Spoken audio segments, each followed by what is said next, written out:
അല്ല, അന്ന് സൂചനയായി കൊടുത്ത ലെറ്ററിൽ കൃത്യമായും ഇൻഡിക്കേറ്റ് ചെയ്തിട്ടുണ്ടല്ലോ. അതിൽ പറഞ്ഞ പേരുകളിൽ എത്ര ആളുകൾ ഇപ്പോൾ LDF-നോടൊപ്പം ഉണ്ട് എന്ന് പരിശോധിച്ചാൽ ആ ലെറ്ററിൻ്റെ വസ്തുത നിങ്ങൾക്ക് മനസ്സിലാക്കാവുന്നതേ ഉള്ളൂ.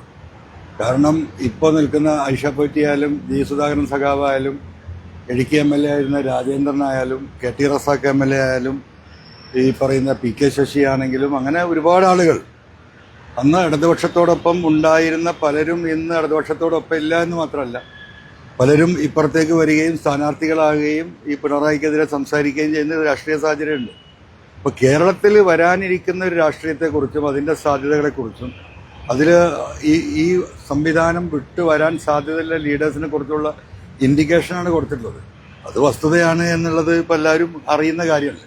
അതിൽ വേറെ മറ്റു എന്ത് പ്രത്യേകിച്ച് വല്ല കാര്യമുണ്ടെന്ന് എനിക്ക് തോന്നുന്നില്ല. പ്രധാനമായിട്ട് പ്രതിഭ MLA, അതായത് അവര് കായംകുളത്ത് നിന്ന് മത്സരിക്കുന്നു ഈ തെരഞ്ഞെടുപ്പിൽ.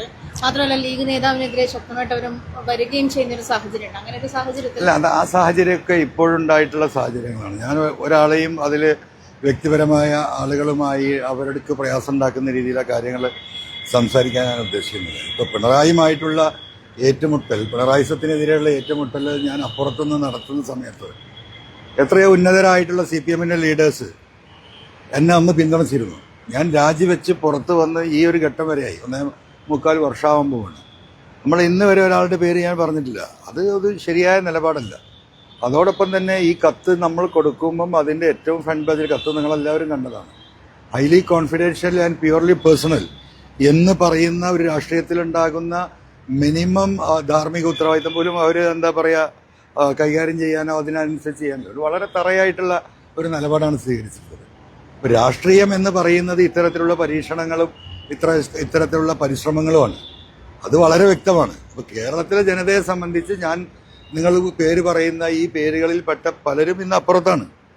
അവരെ ക്രോഡീകരിക്കാനും അവരുമായി സംസാരിക്കാനും AITC-യുടെ നേതൃത്വം കേരളത്തിൽ വരാൻ തയ്യാറായില്ല. ഇവരെല്ലാവരെയും കൂട്ടിയിട്ട് ഞാൻ ഇവിടുന്ന് ഒരു വിമാനമെടുത്ത് അങ്ങോട്ട് ചെല്ലണമെന്ന നിലപാട് സ്വീകരിച്ചാൽ അങ്ങനെ കൂട്ടിക്കൊണ്ടുപോകാവുന്ന ആളുകളല്ല ഇവരിൽ മഹാഭൂരിപക്ഷം. അപ്പോൾ സ്വാഭാവികമായിട്ടും അവർ ചെയ്യേണ്ടത് എന്തായിരുന്നു? അവരുടെ ഉത്തരവാദിത്തപ്പെട്ട മെയിൻ സ്ട്രീമിലെ ഒരു വ്യക്തിയെ ഇങ്ങോട്ട് അയക്കുകയും ഇവരുമായി സംസാരിക്കാനുള്ള സാഹചര്യം ഞാൻ ഉണ്ടാക്കാം എന്ന് പറയുകയും പക്ഷേ അതിന് തയ്യാറായില്ല. അതിൻ്റെ പരിണിത ഫലമാണിത്. അതൊന്നുമല്ല ഇപ്പോൾ ഇവിടുത്തെ വിഷയം. ഇവിടുത്തെ എന്നെ നേരിടുന്ന വിഷയം എന്ന് പറയുന്നത് കോൺഗ്രസുമായിട്ടുള്ള ഒരു ഐക്യവും പാടില്ല എന്ന് ഓൾ ഇന്ത്യ തൃണമൂൽ കോൺഗ്രസ് നിലപാട് സ്വീകരിച്ചാൽ എനിക്കെന്ത് ചെയ്യാൻ പറ്റും? ഇപ്പോൾ ബേപ്പൂർ ഇലക്ഷൻ തന്നെ നിങ്ങൾക്ക് അറിയാവുന്നതാണ്. നമ്മൾ പിണറായിസത്തിനെതിരെ മരുമോനസത്തിനെതിരെ കാൻഡിഡേറ്റായിട്ടാണ് ഞാൻ മത്സരിച്ചത്. എന്നെ നെഞ്ചിലേറ്റിയത് അവിടുത്തെ കോൺഗ്രസിൻ്റെയും മുസ്ലിം ലീഗിൻ്റെയും UDF-ന്റെ മറ്റു CMP ഉൾപ്പെടെയുള്ള ഘടകകക്ഷികളുടെയും പ്രവർത്തകരാണ്. രാപ്പകലില്ലാതെ കഠിനാധ്വാനം നടത്തിയിട്ടാണ് അവിടെ തെരഞ്ഞെടുപ്പിൽ നമ്മൾ മുന്നോട്ട് പോയത്. ആ പാർട്ടിയോടും ആ മുന്നണിയോടും കൂട്ടുചേരാൻ പാടില്ല എന്ന് പറഞ്ഞാൽ കേരളത്തിൽ എനിക്ക് NDA മുന്നണിയിൽ ചേരാൻ പറ്റൂ? എന്താണ് അവരുദ്ദേശിക്കുന്നത്? ഓരോ സ്റ്റേറ്റിലെയും രാഷ്ട്രീയം ഇന്ത്യയെ സംബന്ധിച്ച് വ്യത്യസ്തമാണ്. ഇപ്പോൾ ഇവിടുന്ന് നമ്മൾ തമിഴ്നാട്ടിലേക്ക് കടന്നാൽ എന്താണ് സ്ഥിതി? അവിടെ ഈ പറയുന്ന CPM-ഉം കോൺഗ്രസും മുസ്ലിം ലീഗും SDPI-യും ഉൾപ്പെടെയുള്ള എല്ലാവരും DMK-യുടെ കൂടെയാണ്. അത് അവിടുത്തെ രാഷ്ട്രീയമാണ്. അപ്പോൾ ഇന്ത്യയിലെ രാഷ്ട്രീയ സാഹചര്യങ്ങൾ ഓരോ സംസ്ഥാനത്തും വ്യത്യസ്തമാണ്. ആ വ്യത്യസ്ത രാഷ്ട്രീയ സാഹചര്യത്തിനനുസരിച്ച് പാർട്ടിക്ക് നിലപാട് സ്വീകരിക്കാൻ കഴിയില്ല. 125 വർഷം പഴക്കമുള്ള രാജ്യത്തിൻ്റെ ചരിത്രത്തോടൊപ്പം നിൽക്കുന്ന ഒരു പാർട്ടിയാണ് ഇന്ത്യൻ നാഷണൽ കോൺഗ്രസ്. രാജ്യത്തിൻ്റെ സ്വാതന്ത്ര്യ സമര ചരിത്രത്തിൽ അങ്ങേയറ്റത്തെ പങ്കാളിത്തം വഹിച്ച് ഈ രാജ്യത്തിന് സ്വാതന്ത്ര്യം നേടുന്ന ഏറ്റവും മുൻനിരയിൽ നിന്ന പാരമ്പര്യമുള്ള ഇന്ത്യൻ നാഷണൽ കോൺഗ്രസിനെ പശ്ചിമ ബംഗാളിലെ രാഷ്ട്രീയ സാഹചര്യം വെച്ചുകൊണ്ട് അളക്കുകയും തൂക്കുകയും അതനുസരിച്ച് ഞാൻ പെരുമാറുകയും ചെയ്യണം, ഇടപെടാൻ പാടില്ല എന്ന് പറഞ്ഞാൽ കേരളത്തിലെ രാഷ്ട്രീയം മുന്നോട്ട് കൊണ്ടുപോകാൻ കഴിയില്ല. അത് വളരെ വ്യക്തമാണ്. അതുകൊണ്ട് UDF-മായി സമരസപ്പെട്ട് കോൺഗ്രസുമായി സമരസപ്പെട്ട് UDF-ന്റെ ഘടകകക്ഷികളുമായി ഒരുമിച്ച് നിന്നുകൊണ്ട് കേരളം ഇപ്പോൾ അനുഭവിക്കുന്ന പ്രശ്നം എന്താണ്? പിണറായിസമാണ്. പിണറായിസം എന്ന് പറയുന്നത് എന്താണ്? പിണറായി എടുക്കുന്ന ഈ ജനാധിപത്യ വിരുദ്ധ നിലപാടുകൾ, സ്വാർത്ഥ താല്പര്യവും കുടുംബാധിപത്യവും, അതിനൊക്കെ അപ്പുറം നമുക്ക് താങ്ങാൻ കഴിയാതെ വന്നത് ഒരു ഇടതുപക്ഷ ആശയം എന്ന് പറയുന്നത് തന്നെ എന്താണ്? മതേതരത്വമാണ്. ആ മതേതരത്വം പരിപൂർണമായും കൈവിട്ടു. തൊഴിലാളികളെ പൂർണ്ണമായും കൈവിട്ടു. ജനങ്ങളെ കൈവിട്ടു. കേരളത്തിലുടനീളം 500 കോടിയോളം രൂപക്ക് പോസ്റ്റർ വെച്ചിട്ട് ഞാനല്ലാതെ മറ്റാരുണ്ട് എന്ന് പറയുന്ന ധിക്കാരിയുടെ മുഖം കേരളത്തിൻ്റെ ഈ തെരഞ്ഞെടുപ്പിലും കണ്ടതാണ്.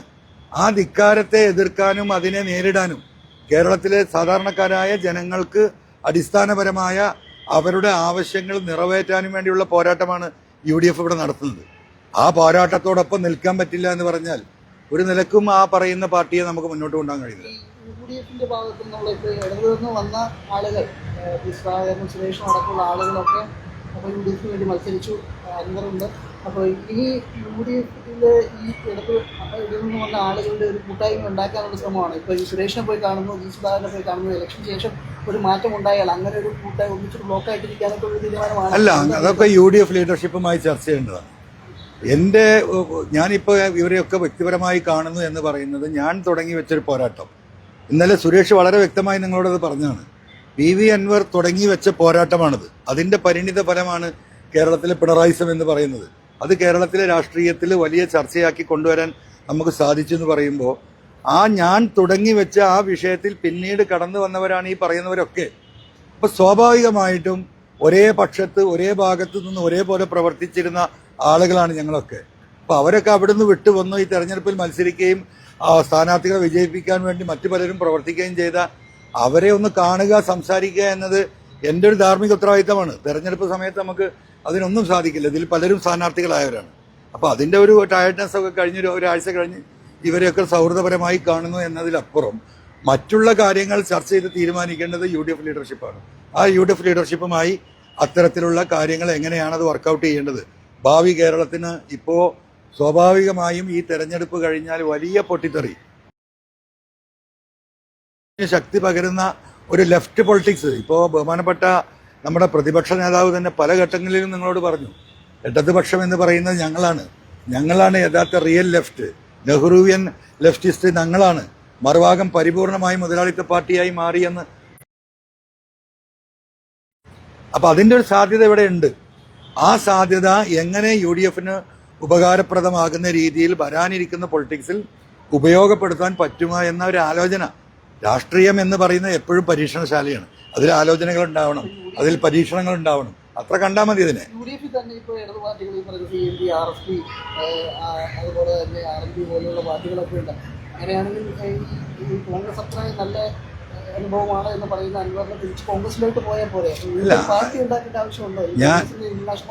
ഞാൻ ഇന്ത്യൻ നാഷണൽ കോൺഗ്രസിലേക്ക് പോകുക എന്ന് പറയുന്നത് ഞാനൊരു വ്യക്തിയല്ല.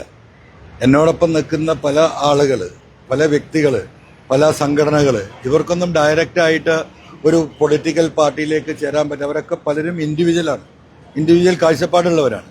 ഇവർക്കൊക്കെ UDFുമായി നല്ല രീതിയിൽ യോജിക്കാൻ കഴിയുന്ന ഒരു പ്ലാറ്റ്ഫോം ഉണ്ടാക്കിയാൽ ഇവരെയൊക്കെ ഒരുമിച്ച് നിർത്താൻ സാധിക്കും. അതിന്റെ പോസിബിലിറ്റിയെ കുറിച്ച് മാത്രമേ ഇന്നത്തെ രാഷ്ട്രീയത്തിൽ നമുക്ക് ചിന്തിക്കാൻ കഴിയുള്ളൂ. അങ്ങനെയെങ്കിൽ ആദ്യം ഒരു പാർട്ടി രൂപീകരിച്ചു, പിന്നീട് DMK ആയി, മൂന്നാമതൊരു പാർട്ടി രൂപീകരിക്കുന്ന ഒരു സാഹചര്യത്തിലേക്ക് പോകണം.